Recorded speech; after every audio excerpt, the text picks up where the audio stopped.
right, so after you kick it off, we're not supposed to like. Yeah, probably. Y'all are doing it because my editing is not going to be doing that much. So you got to be so confident. Good luck. Have fun. So this is the Music Currency podcast, and we talk about music currency, aka money, what's going on in music, whatever we feel in relation to that. You know, I love to gripe because. And y'all, you're in the right place. Yeah, exactly. You're That's why friends. I chose all three of you together. I didn't want partial gripes. I wanted full force griping. But like, it really started with me thinking about like I've been in freaking music school for not even that long, especially compared to y'all. And so that's depressing. It is, isn't it? But like even being in it for this long, I've been like, you know, there's some things that could be changed, could be fixed. That are just dumb often that we run into that aren't really clearly conveyed to anyone at all. And yet, like, we expect students to just come in, be okay with it. Anyone, like, the idea of, like, well, if I'm going to be a good musician, a lot of them are like, well, I got to go to school to do it. That was me, mostly because I freaking had no idea what I was doing. And but they come in, they're like, well, me coming in with a hip-hop, rock background, me going to traditional music school is going to definitely help me become a better musician in those veins. It can, if you're willing to do all the work yourself, just about. Yes. So, so what's the point of the school? What's the point of going to school and doing that? That was something that I've run into numerous times, right? Yeah. Even if I'm a classical musician, like, I'm not saying that classical gigs are becoming fewer and more far between for like everyone and have been for a while. But I'm not saying that the opposite's the case either. Right. Like you got to be able to know how to hunt. You got to have opportunities. If I'm here in Lincoln, like got to find gigs. If I'm just a classical musician and good Lord, here in town, I don't know who's paying me to do do all that kind of stuff. So that's kind of where that came, where that kind of came to, and so that's kind of we'll just kind of go off of that kind of mindset. But I suppose I should introduce you guys because I'm the worst at doing that. So says my last last episode. So in order from that direction, we got Andrew Janak. He kills at the sax. Yep, it's a sax. I don't know why I paused. And then we got soon to be teaching up in Greeley. Then we've got Mr. Chris Leach, who plays the trombone and then keys and then drums. The best of the three is his drumming, right? Yeah, that's what it is. Then we have Greg over here, Greg Simon, who plays a mean soprano trombone. So that's right. That's right. It's unbelievably mean. It's mean. Oh man, yeah, it's so mean. It bullies you, I think we can say. Or flugelhorn or trumpet, but mostly his heart. My heart belongs to the soprano trombone. Yeah. By mean, we mean the mathematical average. Got him. Oh my I'm God. striving for average on the soprano trombone. We love it. We love to hear That's it. my growth area. Average is bad, so. Oh. So, yeah, let's kind of chat. There was something that I was thinking about just the other day because I was talking with Bill about about what's like art song because you know I'm a vocalist and we don't know anything most of the time, but like then sometimes we do, and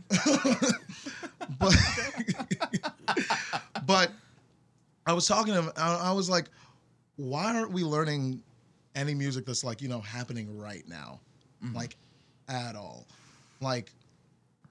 And it's because I've fallen into jazz so much, which is why I chose 3 jazz people to support my ideas that some classical things could probably be a little more versatile. Yeah, sure. But like, I was coming in with the idea of saying like, look, you were taking an art song class, but like, what's art song? What is even like classical music in the first place, right?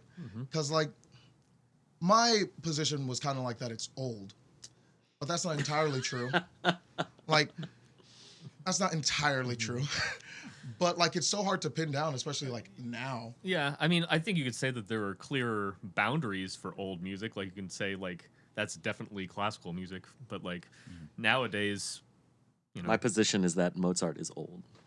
Mozart is old. Yeah, that's I probably think we true. can all agree on that one. I hope so. But man, I mean, what you're talking about in art song, same thing in like academic jazz, like Oh, because you there is a process that you need to learn stuff that's now 7 songs that might be 70 years old, and they inform you with a skill set, but like not all the time, in your lessons are you going to be learning songs written in the last like 15 years. Yeah. There's also a huge swath of the jazz world that thinks that the point of a jazz education is to learn how to master a style that is at this point upwards of 65 years old. Oh yeah.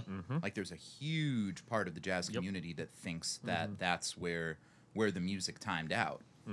So I think it's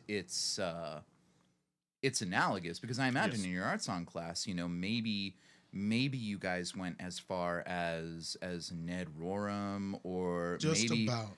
maybe even Alvin Berg, and like that music is older, or sorry, that music is newer than some of the early Charlie Parker recordings. Oh yeah. Like Ned Rorem's big palindromic song cycle was written in 1961, something like that, and that's right around the time that a lot of people estimate that jazz started to die. Yep. So Coincidence? Ned Rorem destroyed jazz. That's what I got out of it. Yeah. But no, absolutely. I mean, I feel like the forces of conservatism are always kind of there. Not political conservatism, small c conservatism. And I mean, I don't know. I'll be curious to hear what these guys think about this. My suspicion is that a lot of people love what they love, and they want to convince other people to love what they love. And the challenge, I think, for working in music academia is to keep an open mind to the possibility that you can learn to love something else too. Oh yeah, 100%. And that's really, really hard when you feel like I don't want to teach an art song class. Partially because if you are working in a tradition, in a context like that, you have to feel some responsibility to the canon. Yeah. To the point where I can see it becoming crushing. Oh yeah. Really quick. Like you could talk about an Adam Gattell song cycle in an art song class. Oh yeah. But you still only have 18 weeks. Oh yeah. So what are you going to cut? Are you going to cut Gretchen? Are you going to cut, Hugo Wolf? Like what are you not going to talk about so you can talk about what's happening now? Oh yeah. It's tough.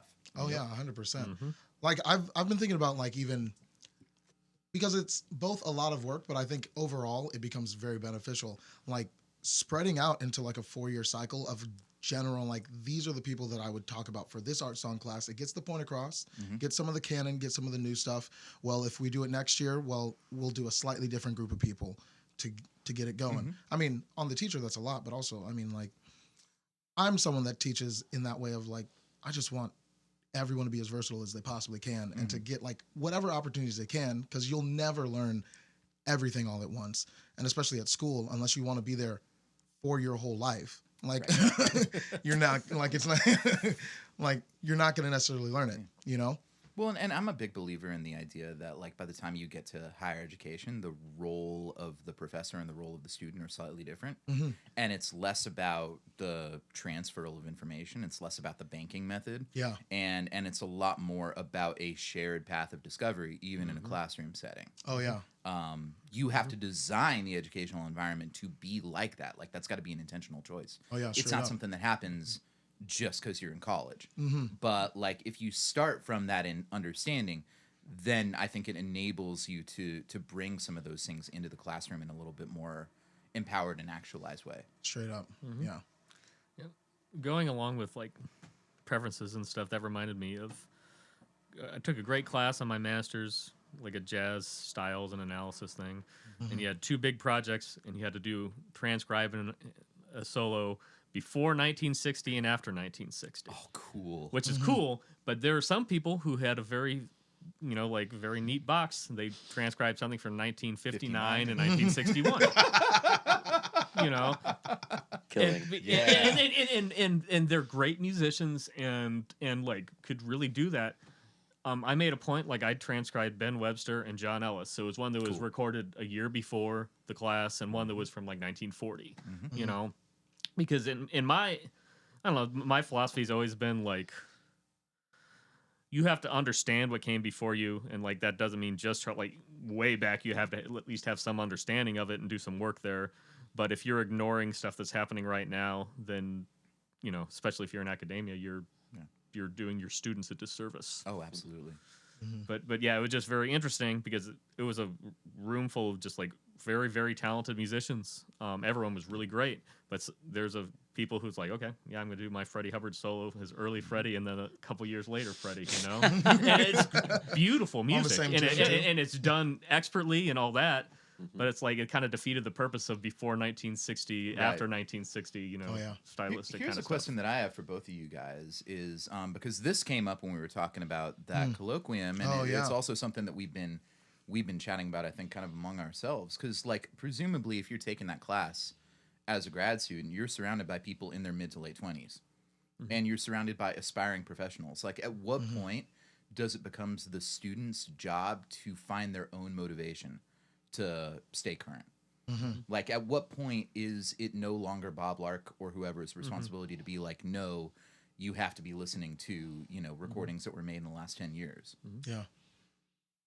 That's a hard line to toe. Yeah.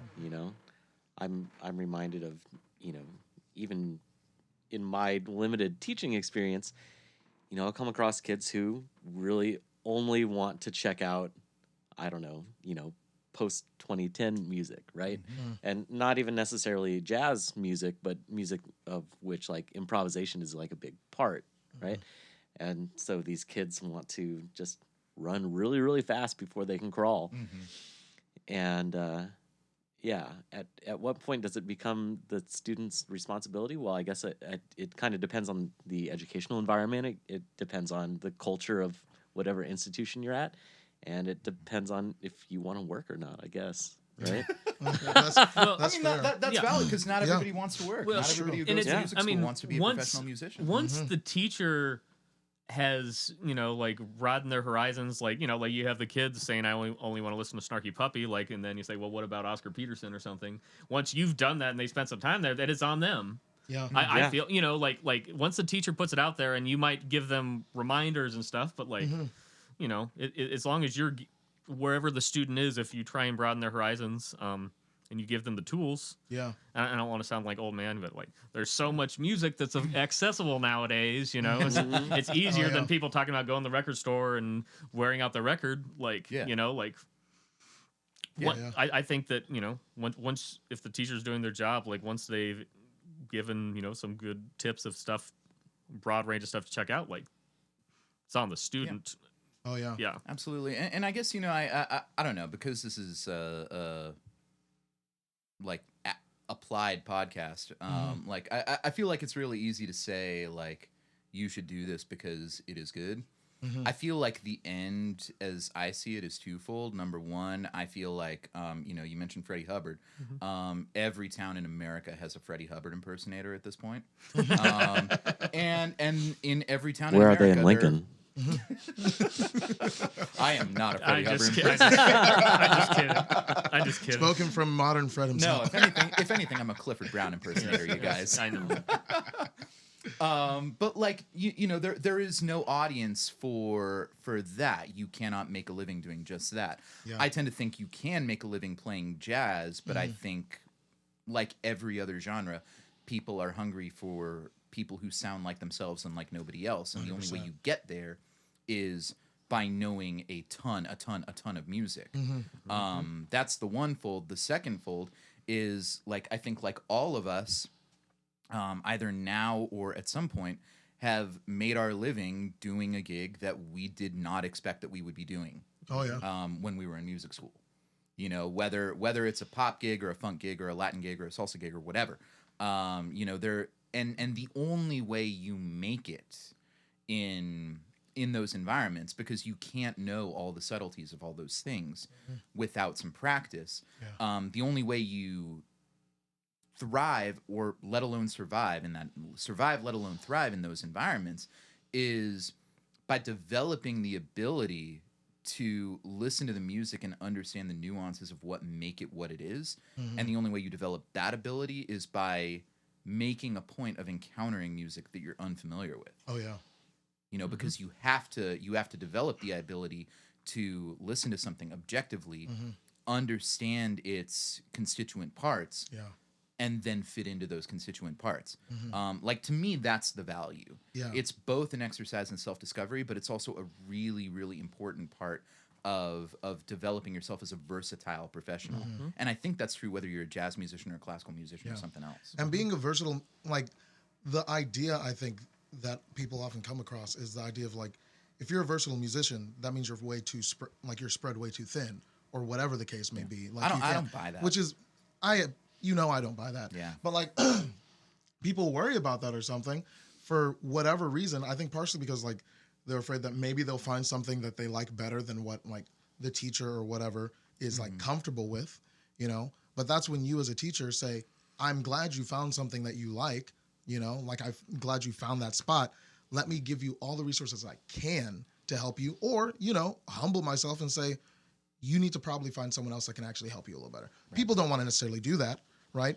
But those are some of the best teachers, the ones that know how to say, this is a little out of my wheelhouse. Either I'm going to figure it out so I can help you myself, or I will find people that can help you more directly. I mean, well. I also, like, on the other hand, I do get the impulse, like, especially with an instrument like the human voice. Yeah. Because every human voice is different. It's a singular instrument. 100%. And I get the idea that if you've spent 2 years with someone who knows how your larynx and your sinus cavities work, you don't want to start from scratch with someone else just 100%. Because they know how to sing pop or whatever. Yeah. Like, I do get the idea of staying with one person, but I think what you're getting at is then it does become incumbent on the student to also seek out the ear and expertise of someone else alongside. And also for them as a student to be able to, like, understand how to take in information and assimilate it with what they already know very well. Like, I got real lucky to have in my undergrad 2 voice teachers for most of my undergrad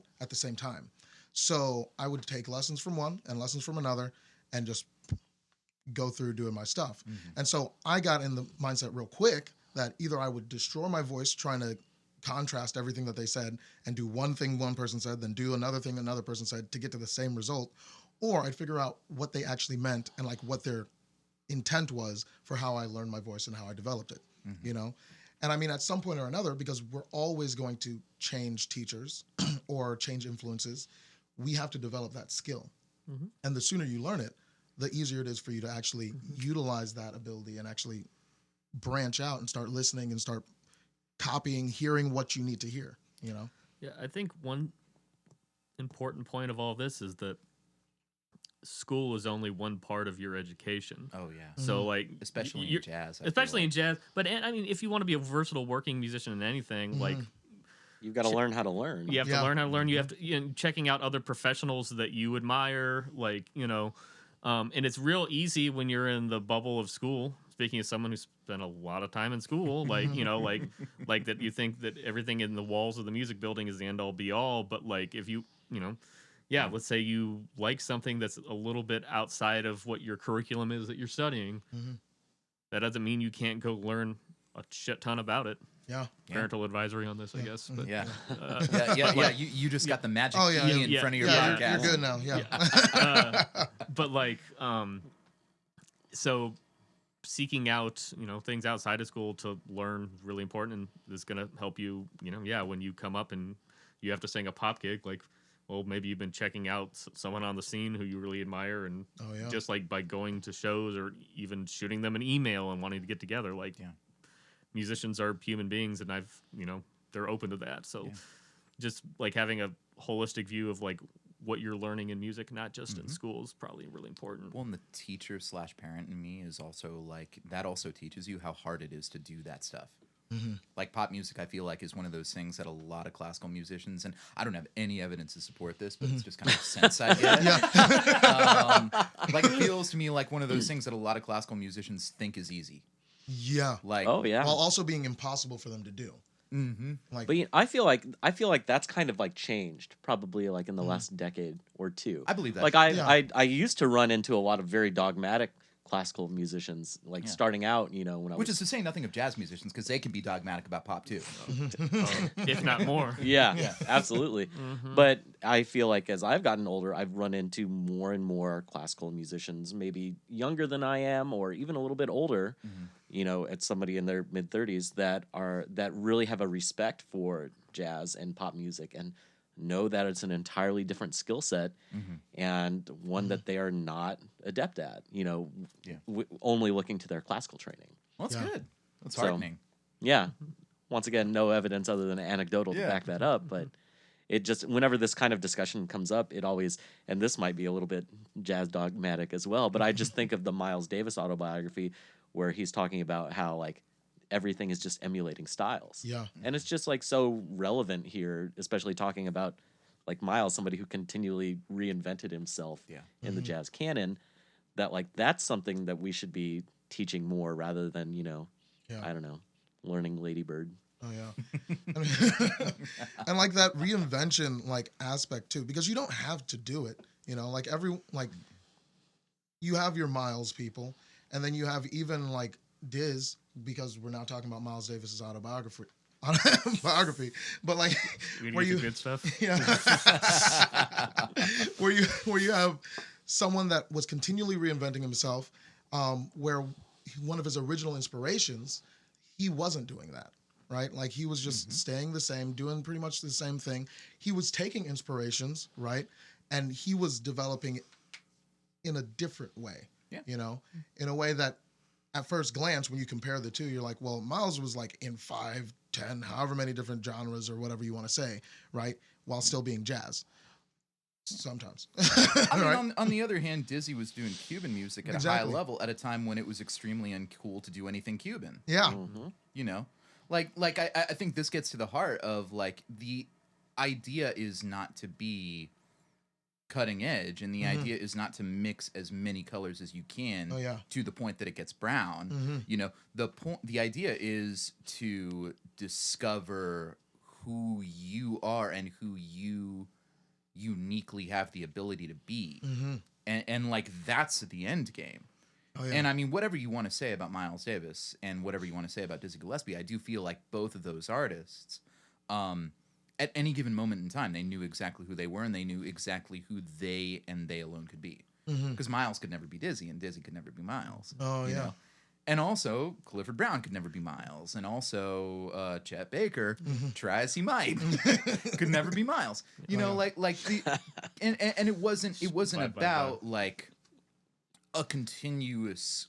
I don't think anyway. It was about a continuous, conspicuous addition of new influences. I think it was about Miles finding himself in a different moment and that informing what his self-perception was. So this, yeah. have you ever seen the YouTube video of Dizzy Gillespie sitting in with the Brecker brothers in the 80s? No. On Song for Barry? No. So they played, and Can't wait till I can just throw so that up. as you said, Dizzy knew who he was. So like, it's the solo section is basically like red clay changes, you know, and it's like if there were like 2 more passing chords in there, Dizzy would have sounded perfect. You know, you know what I mean? Oh yeah. But you know, he had to follow like Michael and Randy Brecker on it, Yep. and it was but like he played good stuff, but like he was trying to play his stuff, and it just sounded a little out of place sometimes. You know, Yeah. but, like, Playing Bebop over Brecker Brothers. yeah. I mean, like you can certainly Yeah. do some of that, and they did, but like it's you know he sounded just like Dizzy Gillespie playing over Song for Barry, and it was just really you know with like electric bass and you know guitar player with the hair over his mop over his face, you know that whole aesthetic, and there's Dizzy up there, and it's a really interesting video. And but yeah, I mean he was uniquely himself to the end, and it just shows that he was also open to trying stuff. absolutely, You know, like yeah. like just to go on stage with those guys, like you know, like yeah. And Who's he that just- dude? Mike. Mike Stern. Mike Yeah. Stern. Yeah, I'm pretty sure it was Mike Stern. Yeah. Dennis Chambers and Yeah, it's like that. Yeah, it's like from like the early '80s or something, and yeah, they just Dizzy Gillespie was like playing the same festival, and they brought him up to play. So that's kind of an anecdote, but yeah. And I love the idea that there are like elements of it that work and elements that don't work. Yes. Yep. Because that's the whole point, right? Yep. Oh yeah.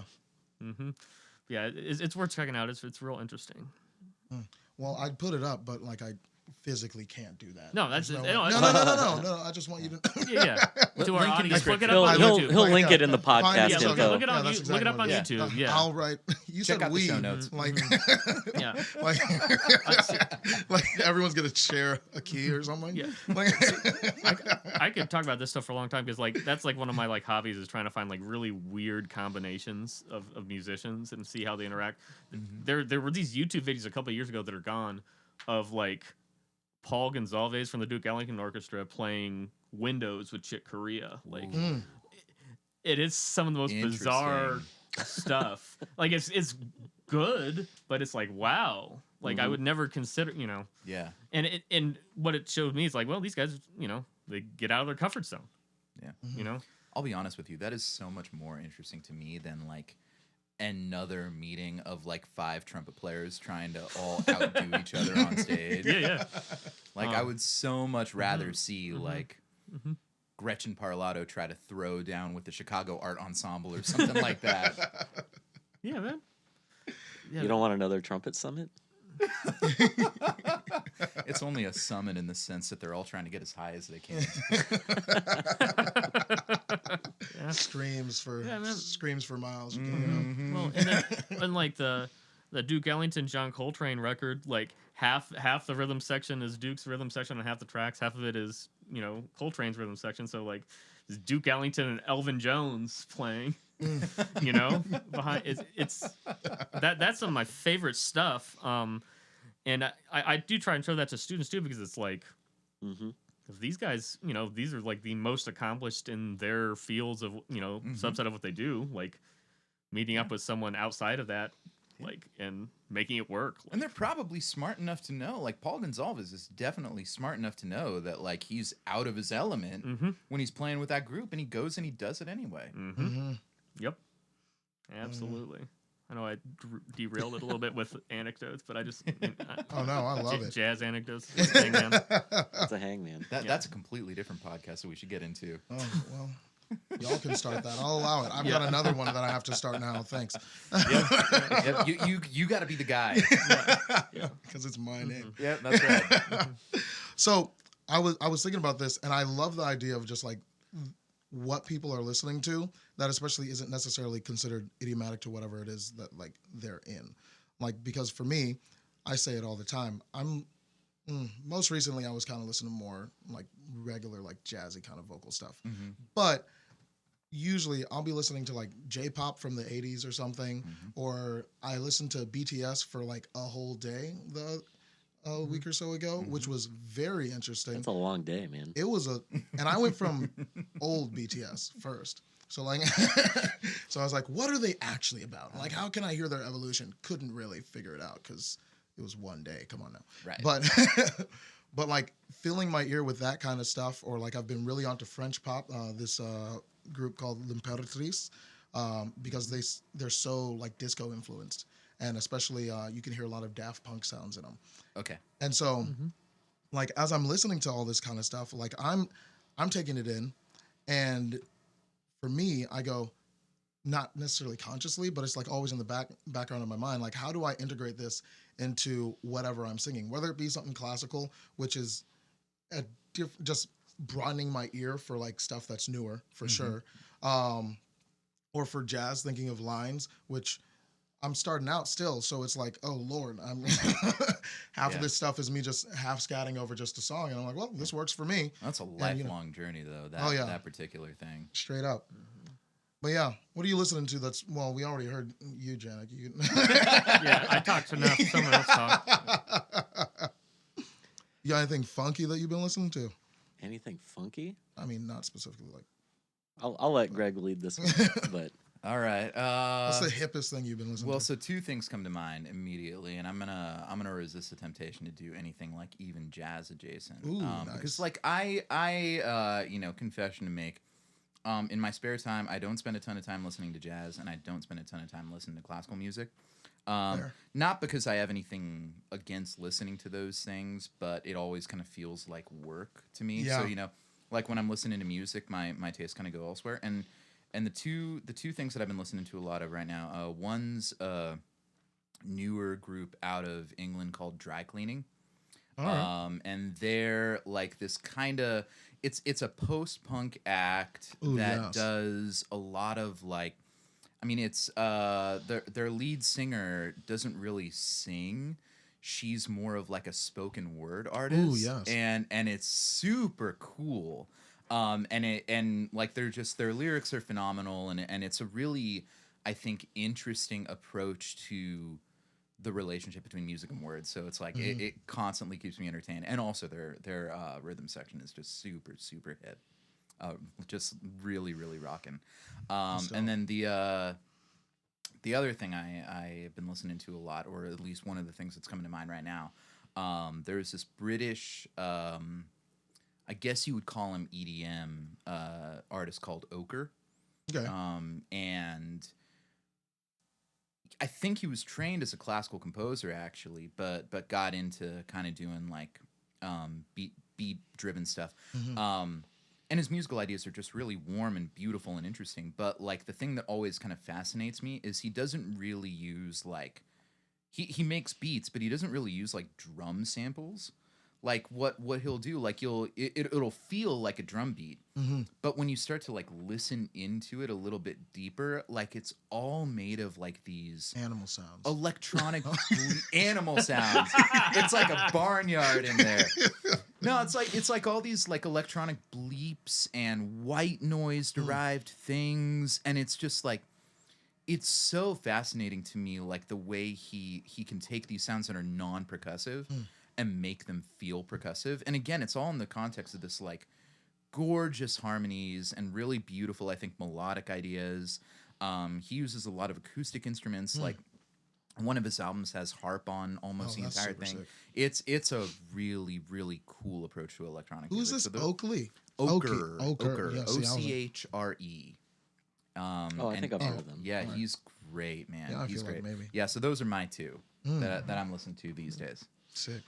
I would say that, like, I don't know, it's as somebody who's been in jazz academia for a while, I feel like most of my time over the past like 10 years or so has been, or longer, has been just trying to check out as much like jazz as I can, whether that's like straight ahead or fusion or whatever. I mean, Janet can attest, like I'll be at work sometimes and just text him like, hey, what's some stuff I should listen to? What are you checking out? And he's directed me to like Chris Cheek albums and like a bunch of stuff that I would have not checked out otherwise. Yeah. But I think like one of the most surprising things I think for myself over the past few years that I've like been checking out a lot is like a lot of new like prog rock stuff. Oh, like, yeah. you guys, you know this at least. Like I love Chan. I love Chan. I love Intervals. I love. You got me turned on to Intervals, and I love them. Oh yeah, I love Animals as Leaders.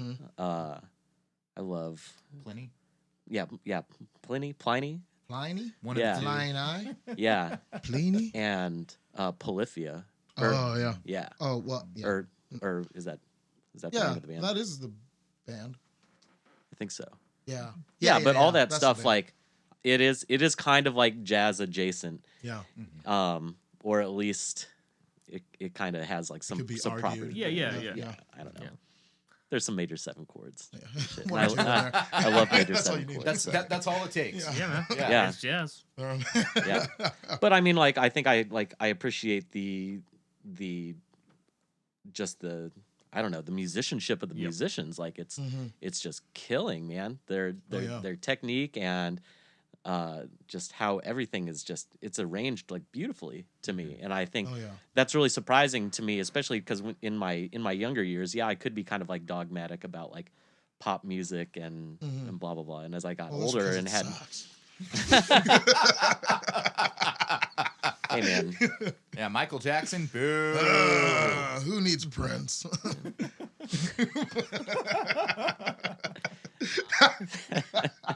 I am just waiting for the full Silk Sonic album. Oh, because they finally that would be released cool. the Oh, yeah. second Ooh. track. I've listened to that a million times. I've listened to that first one they did at the Super Bowl. Oh, yeah. Like, I just am like waiting. What are the Give me- odds they put that out the same day that Andre 3000 actually has his own album? Wow. What are the odds? Yeah, This is the problem with surprise album culture is like you 100% can have something like that happen. Yeah, but I've been listening to a lot of Everyone's that. dreams would come true. Yeah. Oh. Yeah. Billie Eilish is killing, man. I Sure. really enjoy her music, and I think and her brother, the producer, does really interesting. I think that there's a lot to it. And I've enjoyed her new record a lot. Those are the two like pop adjacent things I've been checking out, and then I'm a jazz bro, and I'm always listening to it See, I need to like obsessively to a lot of jazz music. Both of these guys are better at that than I am, and I mean like I should be better at that. I am not particularly well versed in what's happening like right now in jazz. Like I love when new acts come on my radar, but like I'm terrible at seeking out new jazz. I love when old acts come on my radar because that's by the time Oh yeah, for they sure. show Yeah. up. Have you heard about this Fitzgerald cat? She's great. No, I know what you mean too, because like when you're just teaching music all the time and just like your entire schedule is consumed by trying to, I don't know, get people to check out Louis Armstrong or whoever you're you know what I mean? Like it's exhausting and it's work and it's like at the end of the day, I mean oftentimes when I'm driving back from Omaha, like my thought process is I should check out this new album. I should listen to this album cover to cover on my way back. Yep.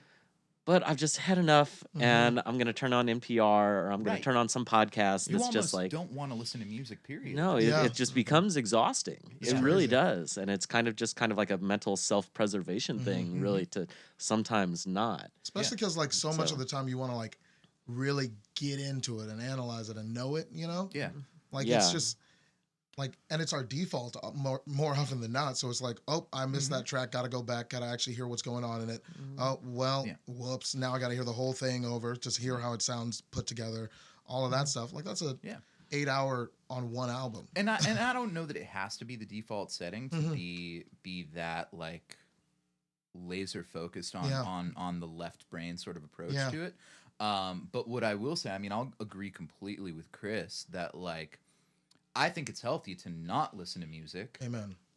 Because if you can conserve that energy, then you are better equipped to listen intently when the time comes. Like when you're actually required to do the work. Oh yeah. You know, I would so much rather be able to carve out, like, especially, you know, when I'm looking for like new big band music and stuff like that. I would love to. My ideal is to carve out an hour in my day and say, this hour is about encountering new music, and then I have the energy, the brain power, etc., to actually give the music what it deserves. So my intention. Yeah, it reminds me of the other day. Well, I don't know, a few weeks ago, the Jazz Memes Instagram account had some meme where it was like that feeling when like you've been hanging out with non-jazz musicians listening to like pop or rock music and you get back into your car and turn on jazz. And sometimes I feel like that like after wedding gigs or you know, whatever. I'll get into the car and I'll just turn on some Coltrane and it is so like a feeling of relief washes over me. Cleansing. It really, it truly is cleansing. Love supreme. Just The Coltrane cleanse. Coltrane cleanse. For $9.95. Oh man, It'll clean you right out. I don't listen to it in my car much anymore, partially because like my focus goes so much to it that it's a hazard. When I was 18, You just start like, when I was 18, I had Woody Shaw Stepping Stones on. And it was the track where Woody and Carter Jefferson are just going back and forth trading on the title track. And I was just like, and all of a sudden a car went in front of me and I had to swerve and I popped a tire on a medium listening to Woody Shaw. so that's the most jazz musician shit I've ever heard. I'm just imagining Woody Shaw up in heaven looking at that and just like a single tear comes to his eye. I got to tell Victor Lewis that in person. I told him that story. That was a trip when Victor he loved it. Yeah. oh man. But like, that's an extreme. That hasn't happened since. But like, yeah, my car. I'll put podcasts and stuff. But like when I'm at home, I really do like, I don't know. It's like a cleanse or something. Like from what the other shit I'm doing, just to like sit down and listen to something. That's kind. But yeah. Don't listen to that while you're driving on Harrison Street in Omaha. It's probably a little bit more difficult with a very non-musician spouse, you know, Like if I've told this story before, if Giant Steps comes on, she like turns off the radio. She does not. Half the stuff we listen that we check out, she's like, "This is so stressful. How are you guys listening to it?" Like, You're like, "This is the most relaxing thing I've ever my heard." blood pressure is like up. I can't do it. I mean, that's interesting because like, isn't Carrie the kind of person that like we're always trying to get at? You know, like isn't she the kind of person that we want to actually be coming to like the Storm Cellar and the Jewel and Art and Soul? Yeah, I mean, But I she- guess but she, in like- what way? Well, like I that mean, she's a good hang. No, he she's- means like the like expanding the audience. of the Yeah. music. Oh, yeah. Like, Yeah. like Like, she's she loves, like- open-minded. She is, I dare say it, upper middle class. She has disposable income. She draws community around her. Like she's the kind of person that we want to get Absolutely. in the audience, and she doesn't want to listen to Giant Steps. I feel No. like there's something in there. What's that jam band? She loves some jam band that always has Joshua Redmond sit in with them. Medeski, Martin, and Wood. No, more like More- actual oh. mainstreamy. I can't remember. Redmond sits in with them. Yeah, Josh Redmond Oh. sits in with them, Interesting. and she loves that, and she loves like. She used to be like, very music festival or whatever. So like some of the jazz, like she really digs. Like when I turn on like, I don't know, some Robert Glasper, she loves like lo-fi. Like the lo-fi jazz girl on YouTube or whatever. She'll just turn that on for like 8 hours straight. Oh, like the girl with the cat. Yeah, the girl with the the Yeah. cat. Doing her homework always. Yeah. So, And so like she I loves love watching someone do their homework. Was that you the other night at my window?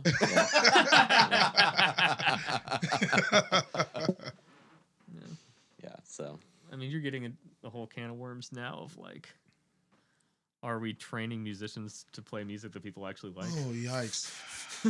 Oh, I love that conversation. Yeah. That's why I have. that's I like- episode 2. Yeah. Oof. But like, it's crazy. Well, we're going into it now because you already started. yeah, You already my brought it heart's up. back. Yeah. I have no time limits. I'll just cut it at an hour. So and split it up. I got real thoughts on this, so be careful. Oh, I'm excited. Go first, please. Can I go first? Yeah, go. Absolutely. Yeah. Chris is looking at his phone. He didn't care. I don't think it matters nearly as much what we play, as much as it does the type of community spirit we cultivate around it. And I think that's a huge part of the reason that jazz struggles in record sales, because there is by definition no community in a record. I do think that you can find a sense of community in listening to a record, and I actually think that that's something Robert Glasper does real well. Yeah. Is create a recorded environment that's like an invitation to community. I don't really think that was the point of Giant Steps. Like No. I No. think Giant Steps is around other things. Mhm. But like I think we get so, and I mean it in the context of classical music, where I work frequently, and in the context of jazz, where I work frequently, we obsess about whether we're writing tonal music, atonal music, whether we're playing bebop, or whether we're, doing, the nouveau hip hop stuff. Like we obsess about what the relationship between aesthetic and audience is. And I tend to think the relationship between aesthetic and audience is no relationship. I tend to think that the most important thing for cultivating an audience is, can the performance space be an invitation to community? And that manifests, I think, in a couple ways. It manifests in like these sort of intangibles like vibe and openness and relationship between the audience and the performers in terms of space. Yeah. But it also manifests in stuff like how much are ticket sales? Is there parking? Is there childcare? Yeah. Like those things I think are so much more important to audience growth in any context than the actual notes that we're playing. And I think, to get to your point, Janak, like I do think that something that we don't do well is convince people that there has to be a reason for people to come hear them make music other than they're really, really good at making music. Yeah. There has to be some other reason for, like there has to be some other benefit to making the sacrifice of time, energy, and money to attend a performance. And it doesn't have to be tangible, but it's got to be something. And usually that thing, I think the reason that people come to performances generally is to seek and achieve a greater sense of community, particularly with people that they otherwise wouldn't be in community with. Yeah. I think that's one of the great powers that we have as artists, is to cultivate those kinds of environments. But we don't teach people, I think, to value that as well as we could. No, we especially in we jazz. value the virtuosity. We value the The technical Yep, proficiency. yeah. And it's crazy too, because you say that, and I think about just the number of musicians that will, like, out of jealousy or what have you, listen to someone that technically isn't as proficient as they are and be like, why are they getting all these records? Why are they on the radio? Why are they doing all this sort of stuff? And it's like, well, they managed to do just that. They managed to, like, connect with the people and make some form of community out of it, you know, rather than, like, go, well, I'm going to be super crazy. Because, like, any individual, regardless of how good or bad they are when they start, right, they can always get better, you know. So their skill level isn't necessarily what people care about most of the time. Like, if we're in a space and I'm trying to pretend like I know every standard or something, and so I'll call a tune I don't know, y'all be like, you're stupid. Have fun. Peace out. Right? But, like, that's me not staying in my lane, relatively speaking, and really focusing on the important thing of, like, if I come in and I'm not pretending like I know all this sort of stuff, right? And I come in like just trying to connect, right? Yeah. Like, that's appreciated no matter what level, like, you're at, of if I'm trying to sit in with a band, or if I'm just trying to reach out to other people that don't necessarily know as much about, like, a type of music or a style or whatever it is, but I'm trying to connect musically with them, trying to form that community, you know? That's something that people appreciate so very much. And like you said, it's not really well expressed or, like, shown, because we're always focused on how perfectly can we learn this, or how much do we know, what's all that sort of stuff. Well, and I think more distilled, like, we don't treat it as a skill. We don't treat community building in artists as something that needs to be learned and cultivated. In fact, it might be, like, discouraged, because you should be on a pedestal as this high artist that don't worry about any of that. Like, I worry about my art only. In Like, the Well, worst imagine, case like, scenario, every combo concert that you've ever had to, like, be involved with, and it's like, okay, who's gonna, like, front the band? Who's gonna talk? And everybody's like, no, not me. Yep. No, I want no part of that. I want Yeah. no part of, like, connecting with the audience or whatever. And, like, you And know, again, like, if you're not equipped, I feel like it's understandable. Oh yeah. Like, if you're not trained to do that and to value that, I get why you wouldn't want to do it. well, as a of student. course, but it's like, but that's That what you illustrates need. it. Yeah. That's yeah. yeah. Yeah. So it's, I mean, like, I think about every time I play a malpractice gig, it's not musically, you know, just amazing or anything, Sure. right? But it packs the house every time. Oh, absolutely. Hundreds of people come because they connect with the people in the band, Yeah. you know, 100%. and the That experience that they're having, yeah. and the energy, and everybody's, like, having fun. And so many times, jazz gigs, unfortunately, are not always like that. Yeah. You know, sometimes they are, you know, and the musicians are having a great time and connecting with the audience, and probably more often than not, like, vocalists are really great at that, right? Yeah. And, you know, instrumentalists many times, like, gripe about, playing with a singer and calling all these tunes in terrible keys and terrible tempos, and, you know, softly and in F sharp at 400. Right. Right. That's Which probably. I mean, wait, that's speaking of not how you're something supposed that to nobody do it. wants to hear. Yeah.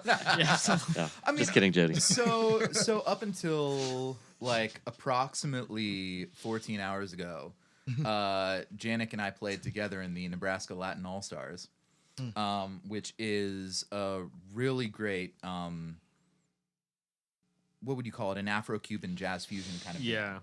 Yeah. And It's not it's just a a lot of salsa words. band. There's some serious jazz elements. there are within some it. Yeah. serious jazz elements, but it attracts a very heavy salsa crowd. Mhm. Right? It attracts a lot of Latinos. It attracts a lot of dancers, like people who, like, the music that they love is salsa. Yeah. And they come out, and, like, within the act, there's a ton of space for solos, and, like, you know, half the time on the gig, like right before Janik plays his solo, I'll turn to him and be like, okay, I'm going to hear Mark Turner tonight, right? Like, I'm going to hear fourth stacks for days. And sometimes that happens. Yeah, like half the time he just goes for it. And, you know, he'll play for, 90 seconds, 2 minutes. And nothing stops. The dancing doesn't stop. People are paying attention. They're into it.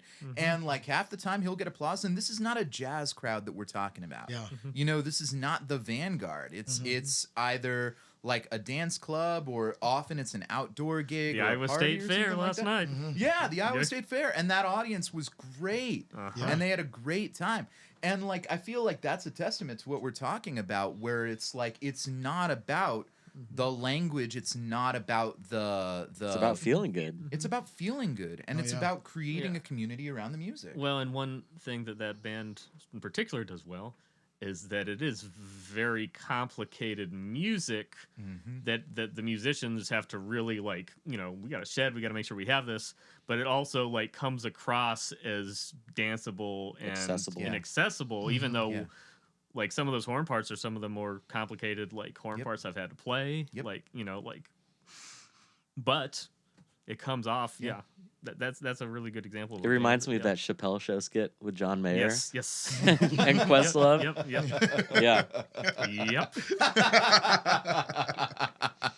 yeah. Absolutely. I feel like that, by the way, is like maybe 50% just vibe.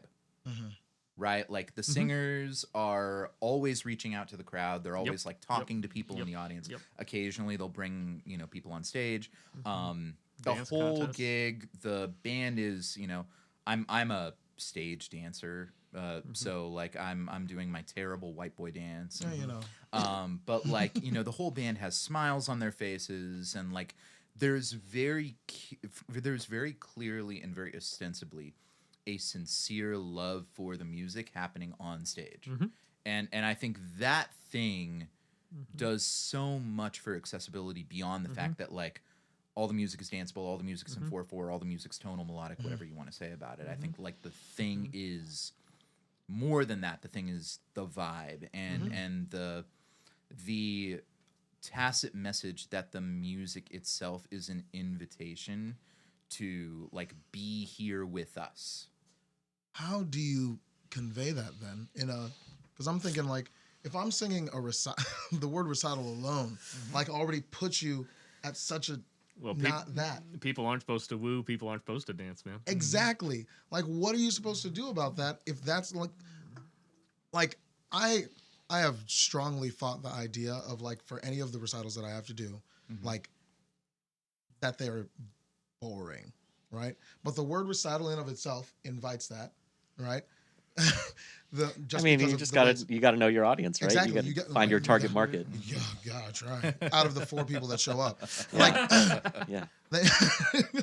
But like that in of itself doesn't really invite any sort of crowd or anything like that. Like the largest recital like presence I've seen didn't even come close to even half packing the space, right? So it's like, how do we convey that idea, especially for music that we still like, right? That we find valuable, that we say we enjoy at least, but somehow we're not giving that vibe out. I mean, I got several thoughts on this, but I'll yield because I talk a lot.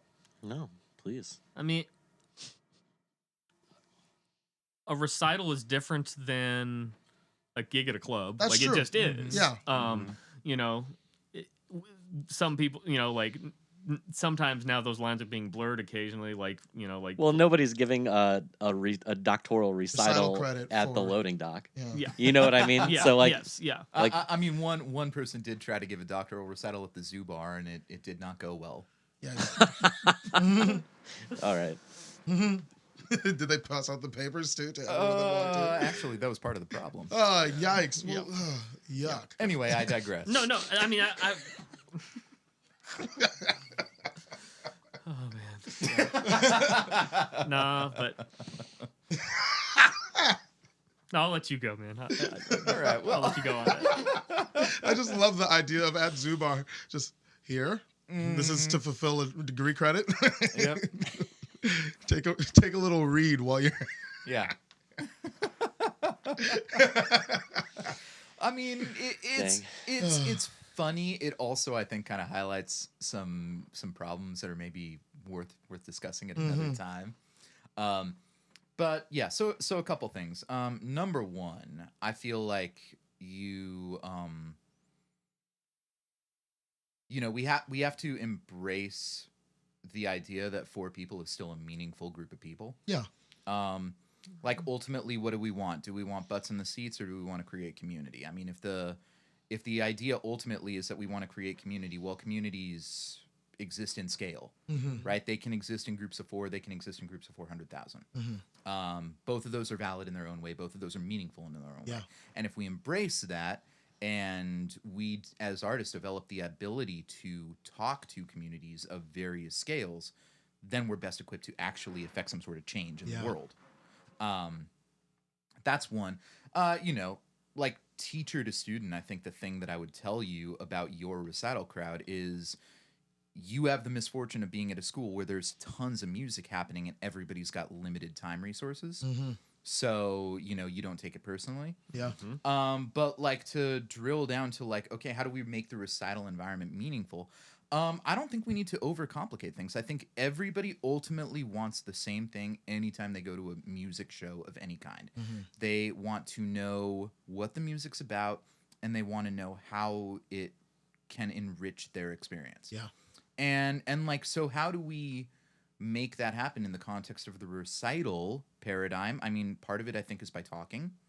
Part of it I think is by removing some of the invisible barriers between audience and performer.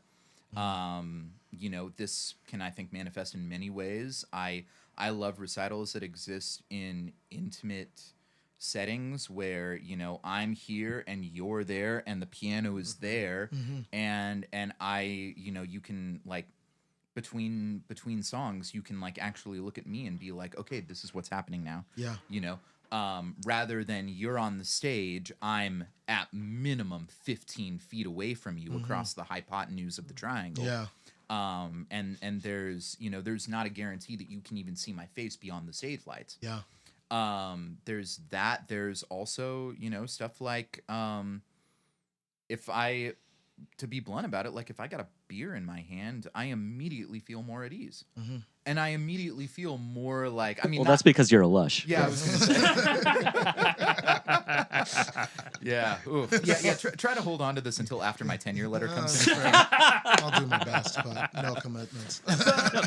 But more what I'm getting at, I think, with that is, it's hardly like hip and new to crap on the concert music performance paradigm. Like I feel like that's something that people have pretty much done. Everybody recognizes it's got problems. Everybody recognizes it works against what we're trying to accomplish in a lot of ways.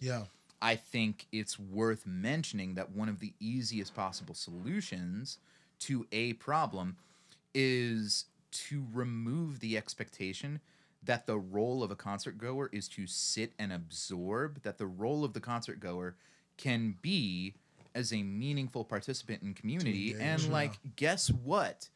Every single community, like every single natural community in the entire world, bases a tremendous amount of its community practice around food and drink. So like, if we can welcome those elements of it to the concert paradigm, suddenly we are already working with a better deck. This is like a pitch for musical Shark Tank. I love it. Honestly, there's 2 things that I kind of I'd like to invest. I've given it before, believe it or not. There's 2 things I kind of thought about with that. First of all, the food and drink. Well, we have receptions afterwards, like sometimes. Imagine if we had a pre-reception where, like, okay, like just imagine instead of a reception afterwards where everybody comes to you and says like, you sing so good. So good. Like, imagine if instead we had a pre-reception where you hosted a Q&A about Winterreise for an hour. Or half hour. and everybody's got a glass of wine and an Oreo or whatever. Yeah. And Now like that's a combo. That's the right? pairing. That's the man. real combo. That's the Some 2020 nice pairing. notes. and it's still not like the paradigm that I would choose necessarily, but like just as an academic exercise, like how does that change the concert experience? Yeah. Moving it to the front instead of the back. What do you think? Yeah. I love that idea personally, but I'm also like, I would love to eat during and before, anytime. Waiting to eat. Knowing there's food that's going to show up. Come on now. Yeah. Because it seems like a reward for for getting through, rather than like, this is all part of it. Yeah. Which Which isn't even a bad thing, right? Like it's a recognition that it's hard to take part in an artistic experience. It's emotionally taxing to be in the audience. Yeah. If you're doing your job right, it's emotionally taxing Oh, yeah. to be a part of an artistic exercise as a spectator or as a performer. Oh, yeah. Straight up. Yeah, the Omaha Under the Radar Festival does a pretty good job at this kind of. Yeah, so you just worked with them. Yeah. So yeah. what was that like? I mean, one nice thing is like, I was wearing jeans and a shirt, like, and we were in a room, and David Hawkins and I improvised for 40 minutes. You looked like a guy. Yeah. Yeah. And like, Love it. they, people could bring in like, like people were just like drinking. I don't think they had booze there, but just like bring a drink with you and like sit in the audience, and it would a lot of the pretension was gone, even though it was some weird stuff to the untrained ear. Like I was screaming in my horn for a while. Like David was banging on pots and pans. Like, but the audience was pretty transfixed because there was just a level of approachability about it. Yeah. It wasn't we didn't go up there. We will be improvising for the next 40 minutes. Please, hold your applause. Like all that Silence kind of your press. cell Yeah. phones. Like it was just a thing that happened. Yeah. And removing some of the pretension, like it was still a really heavy artistic experience. And it seemed to connect really well. And granted, like the people who are going to seek that out are maybe a little more trained musically or experienced with like experimental music if they're going to go to that. But it still was, the next day we did a couple like pieces in the Kaneko Art Gallery right before it flooded that night. Yikes. But, and like we just like set up in the middle of all, like there's stuff on the wall, there's, there's art around us. We just played and people just sat in the gallery and chilled. Like it was just a full experience, and it wasn't. Yeah, it was still heavy. It was still experimental, but just some of the pretension was gone. Yeah. If that makes sense. Well, I mean, just think about like when jazz was the dominant popular music, right? It wasn't like going to a club and hearing the announcement of like no recording or whatever. Like people are just drinking and eating and having a good time and dancing, right? And if music is happening, like it just kind of adds to the experience, and exactly what you're talking about, community building. And like with the like advent of academic jazz, or like that kind of outstripping what it originally was, like it just kind of, we've sucked all of that life out of it. Yeah. And the recital is, that's like the pinnacle of soul sucking. Yeah. So what's the recital supposed to be then? Oh, what's it supposed to be then? Is it supposed to emulate a real performance, a real community building environment? I mean, all of these are real performances. Well, yes, though, but right? like, yeah. Well, but I mean, like, it depends, right? Because like our doctoral recitals, right? Those are things that we're obligated to do for our committee, right? Yeah. And that's different than like the faculty jazz recital, right? Where a lot of people want to come and hear that. But when you're just inundating people with recitals, that you are obligated to do and don't even necessarily want to do, then that's just like a different thing. But I mean, if you put on a recital this summer, stuff that you were really passionate about and were working on for a long time, and said, like, hey, I really want to connect with people, and I want to like, I want you to learn more about this, and I want to showcase what I've been working on. That's going to compel me much more to come out, food or drink or not. Yeah. You know what I mean? Rather than, oh, here's Daniel's like third doctoral recital, come out and support the cause. Yeah. Like that's, I don't know. I think of it as, because I really do see like that recital emulates like a real world type of performance in one way or another. Like, especially with that intent being, like you said, like that community. So if not only did you have the recital where you have your food and drink beforehand and during, right? But like, what if you just do it out on a lawn? What if you do it out on a wherever, out aside from the zoo bar, because you just can't get the papers out. But like, but like something along those lines, I think, because honestly, if I were to suggest those ideas, I don't think they would necessarily be shut down per se.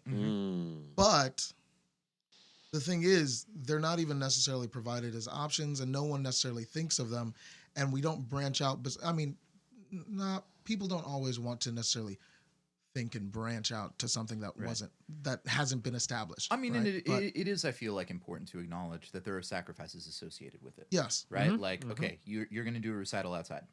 Cool. It's going to sound funky. There's a ton of upside to it that it's going to sound funky. Yeah. The acoustics are going to be weird, and the pianist is going to have to play an electric keyboard, which pianists generally don't like doing. Hate it.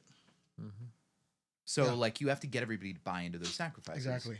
And it's understandable that, like, people would have to come around to them. That they're not going to be like, sure, give me a Casio. Yeah. Like, yeah. It's 12:30. When do you got to leave? 40, rather. I'm just saying, like, how long we go in here? Oh, however long we want to go. I'm probably gonna bounce here. Okay, I thought so. yeah. I'm good till like 1, probably. Yeah, that's good. We can wrap it up pretty soon. All right. Cool. But yeah, like doing that kind of a thing, like I think there's, like you said, there's merits to both sides of whatever it is that you're doing. I do agree, however, with what you said about like being 15 feet away on the top of a stage like a pedestal is like not the most conducive to even emulating like a community building sort of environment. Yeah. You know? That's why I think like a lot of people preferred like in Westbrook doing recitals in like 119 if they could, because like it's closer. It's you can hear yourself. Like like like all that sort of thing. It automatically is a more intimate sort of experience in place. Yes. And like the reason you would have a larger performance space is because like more people want to come, and so you need to fill that, like you just need a larger space, right? So I don't know. Yeah, I really like that more intimate kind of style of recital kind of idea. And like to get those stigmas and what have we of the environment and like what the purpose is or whatever, really reinforce like this is a community, and not just say we're making community and then just do nothing to really do it. You know, and I mean, you know, some of these factors are obviously like beyond any of our individual control. Yeah. Like, there's 100%. infrastructural challenges. Yeah, You know? 100%. And one of my favorite things about doing my master's at Northern Illinois was that the guitar guy there, Fareed Hawk, he owned like a coffee house bar venue in town. It was called the House Cafe. And they had sandwiches and small plates. They had a coffee bar. They had beer, wine, and liquor. And they had a stage, and they had, you know, like plenty of seating and, you know, art on the walls, and they hosted like yoga during the days, and like all that kind of like community was kind of like built into the venue. Yeah. And so then everybody that, you know, was having a recital or a performance or like all the jazz combos, like they had an instantly built-in venue into the school where people wanted to come because they knew it was going to be a hang, right? They knew there was going to be community there, and it wasn't going to be just stuffy come and get a program and sit, you know, and not hear any, just, you know, music, no talking, and then you walk out of the venue. And so it's kind of like, you know, we have to like adapt and evolve or die, right? And I mean, I'm sure it'll come to a head, you know, as the changing of the guard sort of happens, but So yeah, that's the prescription is, Greg, go buy a venue. Yeah. Sounds good. That's on you. Yeah. Well, get like a liquor license. And all that. The royalties from this podcast. Yeah, are very that's fair. Hicks and that's- lead grant, though, is what I heard. I'd like to buy Crescent Moon. Off the- Have your You write that in, and recitals I at will just JJ's. die. Vape shots for everyone at your recital. Yeah. Oh my Oh my God. goodness, that'd be amazing.